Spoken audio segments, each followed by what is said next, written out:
Good evening students. Today we are going to read 8 inspirational moral stories. आज हम 8 प्रेरणादायक नैतिक कहानियाँ पढ़ेंगे। तो आइए शुरू करते हैं। फर्स्ट है the golden touch of Midas. The golden touch of Midas. Once upon a time there was a Greek king Midas. एक समय की बात है, एक ग्रीक राजा थे, उनका नाम मिदास था। He was very rich and had lot of gold. वो बहुत धनी थे और उनके पास बहुत सारा सोना था। He had a daughter. उनकी एक बेटी भी थी। Who he loved a lot, जिसे वो बहुत ज़्यादा प्यार करता था। वन डे, एक दिन, Midas found an angel in need of help. एक दिन मिडास को एक एंजल मीन्स होता है देवदूत। तो एक दिन मिडास को एक देवदूत मिले इन नीड ऑफ हेल्प, जिन्हें मदद की आवश्यकता थी। He helped her and in return she agree to grant a wish. He helped her, Midas ने उनकी मदद की और रिटर्न में उनने कहा कि अगर आपकी कोई विश हो तो वो आप मांगें। Midas wished that everything he touched would turn into gold. Midas ने विश की, यह इच्छा प्रकट की कि वो जिस चीज़ को भी, प्रत्येक वस्तु को जिसको भी वो टच करे वो सोने में बदल जाए। हिज विश वाज ग्रांटेड, और उसकी विश को स्वीकार कर लिया गया। On his way home, he touched rocks and plants and they turned into gold. जब वो रास्ते से घर आ रहे थे, he touched rocks, उन्होंने चट्टानों को छुआ, प्लांट्स को छुआ, टच किया, they turned into gold, वो सभी सोने में बदल गया। As he reached home, जैसे ही वो घर पहुँचे, in excitement he hugged his daughter, तो एक्साइटमेंट में उन्होंने अपनी पुत्री को गले से लगा लिया। In excitement he hugged his daughter. Hug means गले लगना होता है। एक्साइटमेंट मीन्स होता है बहुत ज़्यादा एक्साइटेड होना। तो अपनी पुत्री को गले से लगा लिया। हु टर्न इनटू गोल्ड, वह सोने में बदल गई। Midas was devastated and he had learn his lesson. Midas जो है बहुत ज़्यादा उदास हो गए, सदमाग्रस्त, सदमा उनको लगा। डेवास्टेटेड मीन्स होता है, डिवेस्टेटेड मीन्स सदमाग्रस्त होना। तो Midas was devastated and he had learn his lesson.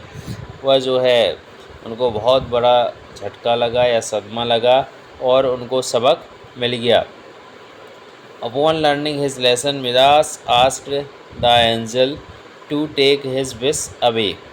जब उनको अपनी गलती का रियलाइज़ हुआ, उनको सबक मिल गया, तब उन्होंने एंजल से कहा कि इसको, ये जो मुझे आपने वरदान दिया है, इसको वापस ले लो, मुझे ये इस प्रकार का वरदान नहीं चाहिए।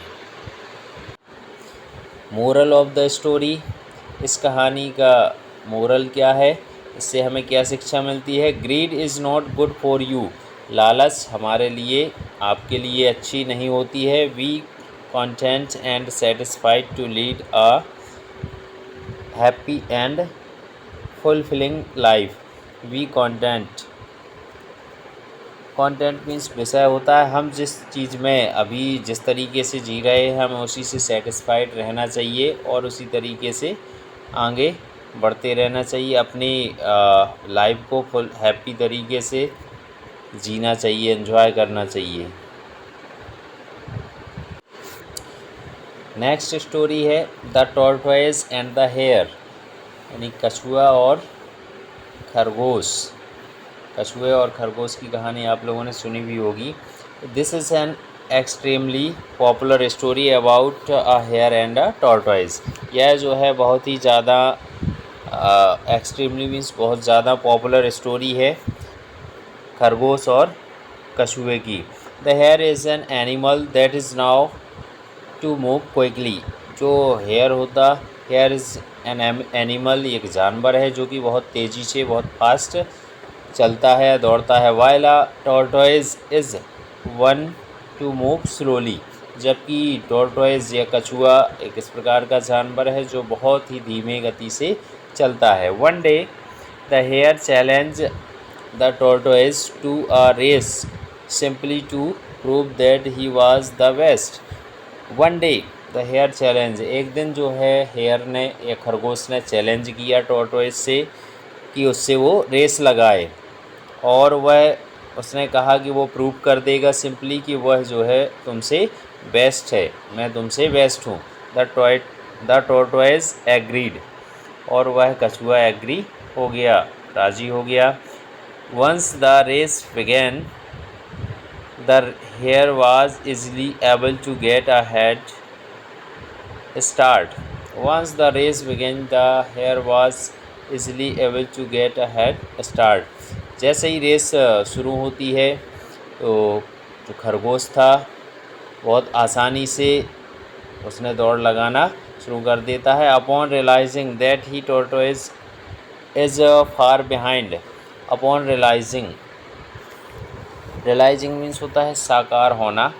अपॉन रियलाइजिंग, जैसे ही उसने देखा या पीछे उसको रियलाइज़ हुआ, ये इस प्रकार से लगा that tortoise is far behind, कछुआ काफ़ी पीछे रह गया है। The over confident hare decided to take a nap, तो वह ओवर कॉन्फिडेंट, उसको चूँकि बहुत ज़्यादा ओवर कॉन्फिडेंस था अपने आप में, उसने डिसाइड किया कि थोड़ा देर नैप, थोड़ी नींद, हल्की नींद ले ली जाए। नैप मीन्स होता है हल्की सी नींद लेना, थोड़ा देर आराम करने के लिए सो लेना। Meanwhile the tortoise who was extremely determined and dedicated to the race was slowly nearing the finish line. Determined यानी दृढ़ संकल्पित, डिटरमाइनेड मीन्स होता है दृढ़ संकल्पित, एंड डेडिकेटेड यानी समर्पित, टू द रेस, वह जो कछुआ था वो उस रेस के लिए समर्पित था और पूरी तरह से डेडिकेटेड था, दृढ़ संकल्पित था। तो वह धीरे धीरे आगे बढ़ता रहा और फिनिश लाइन के पास पहुंच गया। The tortoise won the race while the hare napped, और वह कछुआ वह रेस जीत गया, जबकि हेयर या खरगोश उस समय सो रहा था, नींद ले रहा था। Most importantly he did it with humility and without arrogance, यानी इस दौरान ये दौड़कर, मैनवाइल मीन्स इस दौरान होता है, ये दौड़ कर के धीरे धीरे चलते हुए, चूँकि कछुआ पूरी तरह से समर्पित था और दृढ़ संकल्पित था रेस को जीतने के लिए, वो चलता रहा कंटिन्यू और फिनिश लाइन पर पहुंच गया। और जबकि खरगोश सोता रह गया। Most important he did it with humility, humility means होता है विनम्रता, and without arrogance, arrogance means होता है अभिमान। तो most importantly he did it with, उसने जो है उसको किसी प्रकार बिल्कुल विनम्रता के साथ और बिना किसी अभिमान के साथ उसने यह रेस जीत ली। मोरल ऑफ द स्टोरी, इस स्टोरी से हमें मोरल क्या मिलता है? When you work hard and preserve, preserve means होता है रक्षित। जब आप हार्ड वर्क करते हैं तो आप you can achieve your goals, तो आप हर गोल्स को या अपने उद्देश्य को या अपने टारगेट को प्राप्त कर सकते हैं। Slow and steady wins the race, धीरे धीरे, स्टेडी मीन्स होता है नियमित। अगर हम धीरे धीरे भी कोई काम करते हैं, नियमित रूप से करते हैं, तो हम अपना लक्ष्य प्राप्त कर सकते हैं। यानी धीरे धीरे और नियमित रूप से भी रेस को जीता जा सकता है। नेक्स्ट स्टोरी है हमारी the boy who cried wolf. A farmer asked his son to take their herd of sheep grazing every day. एक फार्मर था, उसने अपने बेटे से कहा कि वो अपनी भेड़ों को डेली चराई करने के लिए, गेजिंग मीन्स होता है, ग्रेजिंग मीन्स चराई कराना, तो चराई कराने के लिए ले जाए। While the boy was over the sheep, he got bored and decided to have some fun. While the boy was over the sheep, जब लड़का उन भेड़ों को चरा रहा था तब उसके दिमाग वो चूँकि बोर हो जाता था, इस काम को करते हुए वो बोरिंग महसूस करता था। And decided to have some fun, तो उसने डिसाइड किया कि कुछ मज़ा लिया जाए, कुछ मज़े किए जाएं। So he shouted wolf wolf, इस कारण से वो चिल्लाने लगा वुल्फ वुल्फ, भेड़िया भेड़िया। Upon hearing this the villagers ran to help him chase the wolf away. Upon hearing, इस प्रकार की आवाज़ को सुनकर जो विलेजर्स थे वो दौड़े हेल्प करने के लिए, उसका पीछा करते हुए।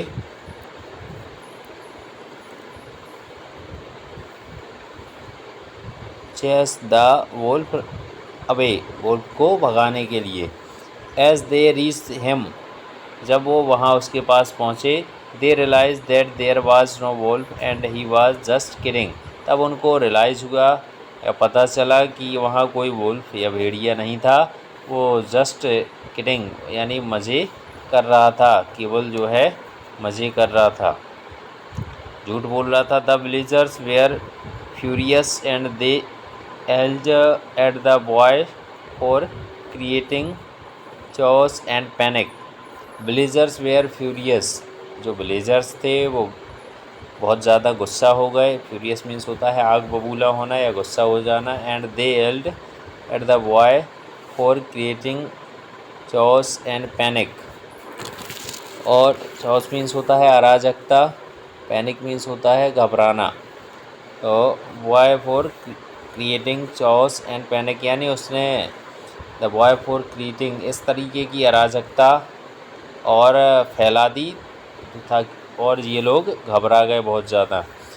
On the next day and the boy shouted wolf, अगले दिन दोबारा से उसने फिर से भेड़िया भेड़िया चिल्लाया। Again and once again the villagers came to help him and saw that there was no wolf, अगले दिन फिर से उसने इसी प्रकार से भेड़िया भेड़िया चिल्लाया और वहाँ जाकर देखा तो वहाँ कोई भेड़िया नहीं था। विलेजर्स दौड़ते हुए वहाँ पहुँचे, वहाँ कोई भेड़िया नहीं था। This made them very angry again, इस कारण से गांव वाले बहुत ज़्यादा गुस्सा हो गए। ऑन द सेम डे, उसी दिन, the boy saw an actual wolf that has terrorizing the sheep, तभी उसी दिन द बॉय सा, बॉय ने, उस लड़के ने एक वास्तव में भेड़िया को देखा जो कि भेड़ को टेरराइजिंग, उस शीप को ले जा रहा था। The boy cried wolf wolf, वह लड़का चिल्लाया, बॉय चिल्लाया वुल्फ वुल्फ, भेड़िया भेड़िया, प्लीज़ हेल्प मी, कृपया मेरी मदद करो। And no villagers show up as they believed that the boy was joking again, लेकिन एंड नो विलेजर शो, लेकिन किसी ने उस पर ध्यान नहीं दिया और ना ही कोई वहाँ आया। उनको ये लगा कि वो फिर से जो है जोकिंग कर रहा है, मजाक कर रहा है। तो इस कहानी से हमें क्या मिलती है, और इस प्रकार से उसकी भेड़िया एक सीप जो है चली गई, भेड़िया सीप को ले गया। तो मोरल ऑफ द स्टोरी, इस स्टोरी से हमें क्या मोरल मिलता है, don't play with people's trust, हमें किसी के ट्रस्ट के साथ, विश्वास के साथ खिलवाड़ नहीं करना चाहिए। When it matters the most they won't believe you, किंतु अगर हम इस प्रकार का करते हैं तो इससे वो हमारे ऊपर विश्वास नहीं करेंगे। नेक्स्ट स्टोरी है the three little pigs. Three little pigs was sent out into the world by their mother to learn। Three little pigs, तीन छोटे पिग्स जिनको उनकी मम्मी ने घूमने के लिए, out into the world by their mother to learn, सीखने के लिए घर से कहा कि आप लोग जो है बाहर जा कर के रहिए। Three little pigs was sent out into the world by their mother. 3 छोटे पिग्स को उनकी मम्मी के द्वारा भेजा गया बाहर विश्व का भ्रमण करने के लिए, घूमने के लिए, ताकि वो कुछ सीख सकें, बाहर की चीज़ें सीख सकें. The 3 little pigs all decided to build a house on their own. उन तीनों लिटिल पिग्स ने डिसाइड किया, डिसाइड मीन्स निश्चय किया, बिल्ड मीन्स बनाना, a house on their own कि वो अपने लिए घर बनाएंगे. The first pig build a house of straw because he didn't want to put in a lot of efforts and was lazy. जो पहला पिग था, the first pig build a house of straw, तो उसने straw यानी घास का मकान बनाया, क्योंकि because he didn't want to put in a lot of efforts and was lazy, वो उसमें ज़्यादा एफर्ट्स, ज़्यादा मेहनत नहीं करना चाहता था, क्योंकि वह आलसी भी था. The second pig was little less lazy. जो दूसरा सेकेंड पिग था वो उससे थोड़ा कम लेजी था, कम आलसी था. Then the first and he made a house of sticks, जिस वजह से उसने जो है स्टिक्स का, लकड़ियों का मकान बनाया. The third pig was hard working and he put in lots of efforts and built a house of brick and stones. जबकि जो थर्ड पिग्स था, तीसरा जो बच्चा था, तो उसने वो हार्ड वर्कर था, उसने जो है put in lots of efforts, उसने बहुत मेहनत की, सारे एफर्ट्स अपने लगाए.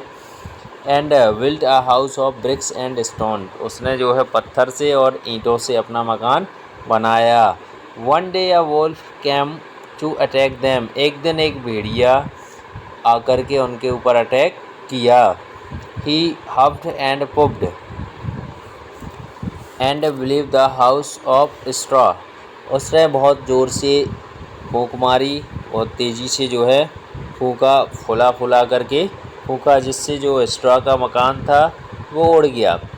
वो blew the house of straw, वो टूट गया, उड़ गया. He then huffed and puffed and blew the house of sticks, इसके बाद उसने फिर से दोबारा बहुत ज़ोर से फूंक मारी, तो यो स्टिक्स का, लकड़ी का मकान था, वो भी जो है टूट गया, हट गया. He huffed and puffed at the house of bricks, फिर उसने बहुत ज़ोर से फूंक मारी, बहुत ज़ोर से फूंक मारी, अगेन एंड अगेन, बार बार उसने मारी. किसके लिए? जो मकान, द हाउस ऑफ ब्रिक्स, जो कि ईंटों से बना था. But eventually was out of breath and left, किंतु जो है उसकी सांस फूल गई, सांस उसकी बाहर निकलने लगी, लेकिन कुछ नहीं हुआ. इवेंचुअली मीन्स होता है अंततः उसकी सांस फूलने लगी, लेकिन उस मकान को कुछ नहीं हुआ. यानी वो लोग जो पिग्स थे उसमें सेफ बच गए. मोरल ऑफ द स्टोरी, इस स्टोरी से हमें क्या मोरल मिलता है? Always work hard and it will pay of, हमें हमेशा कठिन मेहनत करना चाहिए और उसकी कीमत चुकाना चाहिए. Don't try to take shortcut to make things work, हमें कभी भी शॉर्टकट नहीं अपनाना चाहिए, यानी कोई भी काम करने के लिए शॉर्टकट रास्ता नहीं अपनाना चाहिए. हमें हमेशा हार्ड वर्क करके उतनी मेहनत, उतने एफर्ट्स उसमें डालना चाहिए जितने उसमें ज़रूरी हैं.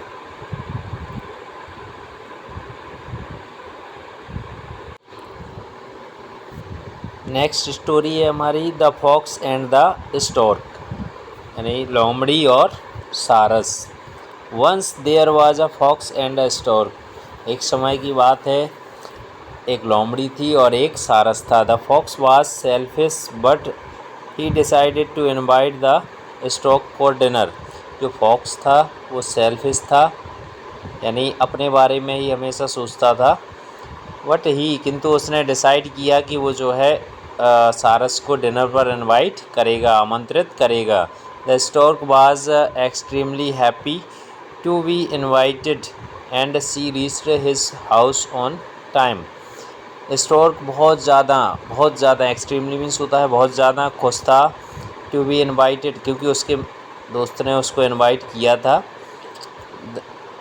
तो वो टाइम से she reached his house on time, वह उसके घर फॉक्स के घर टाइम से पहुंच गया।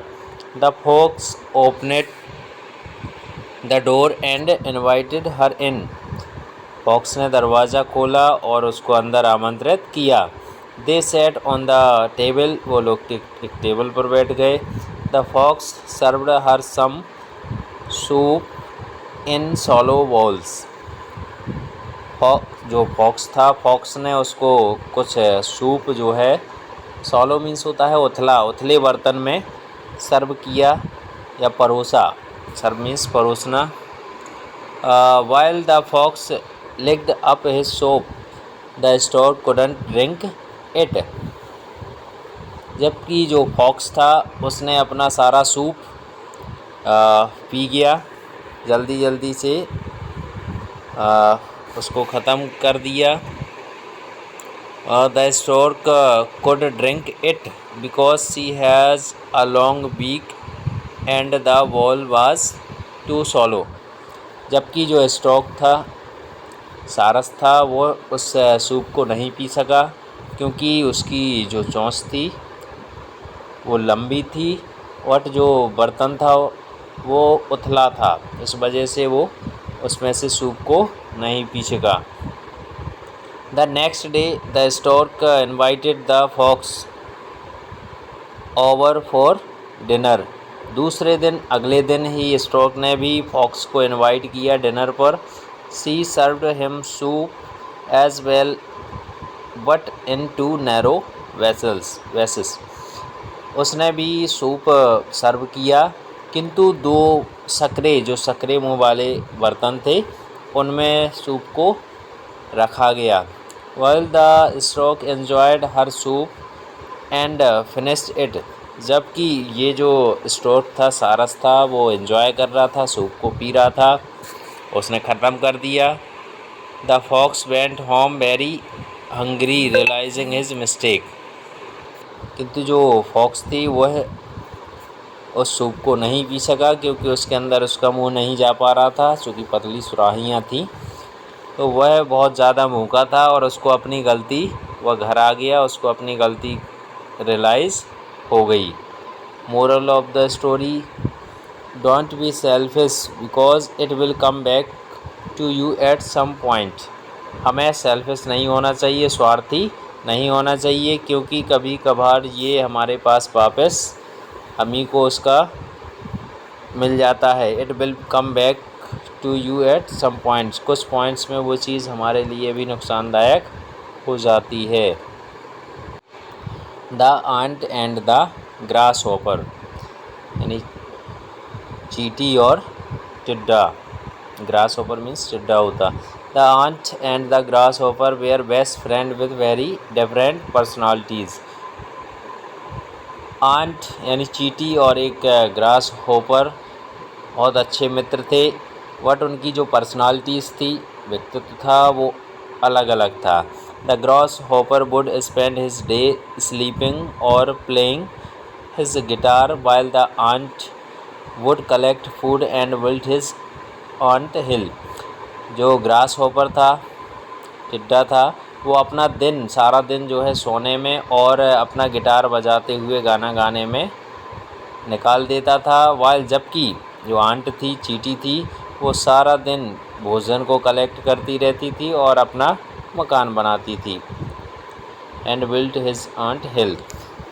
Every now and then the grasshopper would tell the ant to take a break. हमेशा जो ग्रास हॉपर था वो आंट से कहता रहता था कि वो आराम करे, ब्रेक ले। However, कुल मिलाकर the ant would refuse and continue to complete his work. किंतु ये जो आंट थी, चींटी थी, वो उस टिड्डे की बातों को रिफ्यूज़ कर देती थी, यानी अनसुना कर देती थी और कंटिन्यू अपना काम पूरा करने में लगी रहती थी। सोन विंटर, जल्दी ही विंटर आ गया। Soon winter came making the days and night cold, जल्दी ही सर्दियों का मौसम आ गया। उस समय दिन और रातें ठंडी होने लगीं। One day the colony of ants were busy trying to dry some grains of corn.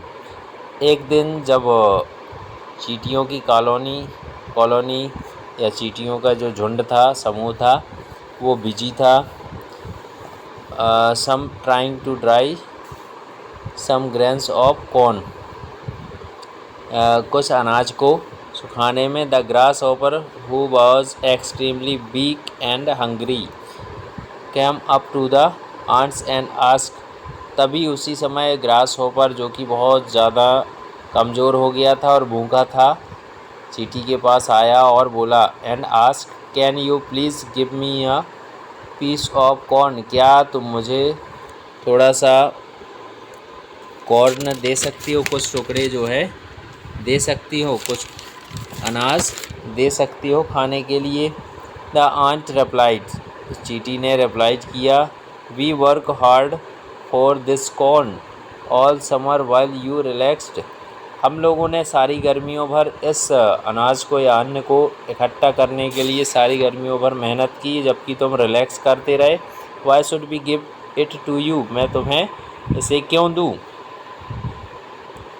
The grasshopper was so busy singing and sleeping that he didn't have enough food to last winter। ये जो grass hopper था वो गाने में और सोने में लगा रहा, तो उसके पास जो है खाने के लिए विंटर में कुछ भोजन नहीं था। The grasshopper realize his mistake, तभी ग्रास हॉपर को अपनी गलती का आभास हुआ। Moral of the story, make use of opportunity while you have it. हमें उन अवसरों का लाभ उठाना चाहिए जब वो हमारे पास होते हैं। जब हमारे पास समय होता है तभी हमारे पास अपॉर्चुनिटीज, अवसर होती है, हमें उन अवसरों का लाभ उठाना चाहिए।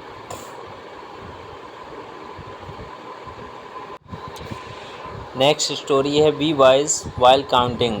हमें गिनती करते समय होशियार होना चाहिए। One day in Akbar's court someone ask the question. एक दिन अकबर के कोर्ट में किसी ने एक क्वेश्चन पूछा, how many crows are there in the city. पूरी सिटी में कितने कौवे होंगे, कितने क्रो होंगे। No one had the answer, किसी के पास आंसर नहीं था। बीरबल क्विकली रिप्लाइड, बीरबल ने तुरंत रिप्लाई दिया, आंसर दिया, 4312। 4312। He was ask how did he now this. तब उसने पूछा कि तुम यह कैसे जानते हो। बीरबल ने कहा, भाई पूरे उसमें जो सिटी में कौवे हैं वो कितने होंगे, 4312। तब उसने कहा, तुम्हें यह कैसे पता। बीरबल ने कहा, send your man. Birbal said होगा यहाँ पे, Birbal said send your man out to count the crows. अपने व्यक्ति को, किसी को भेजो ताकि वह जाकर के क्रोज, कौओं की गिनती कर ले। If it is lesser than this number then some crows are visiting their families elsewhere. यदि कौओं की संख्या इससे कम निकली तो इसका मतलब है कि यहाँ से कुछ कौवे अपनी फैमिलीज़ को लेकर के कहीं दूसरी जगह घूमने के लिए गए हैं। If it is more than this number, और यदि इससे ज़्यादा कौवे निकले तो then some crows from outside are visiting their families here. तो इसका मतलब है कि कुछ कौवे बाहर से, किसी दूसरे सिटीज़ से यहाँ पर घूमने के लिए आए हैं। Akbar was very happy, Akbar बहुत खुश हो गया। With the answer and showered Birbal with gifts for his wit. Akbar इस आंसर को सुनकर बहुत खुश हो गए और बीरबल को पुरस्कार दिया। अब इससे हमें क्या शिक्षा मिलती है। Moral of the story, sometimes you have to learn to think outside of the box. कई बार हमें जो है बहुत आगे भी सोचना पड़ता है, आगे तक का सोचना पड़ता है।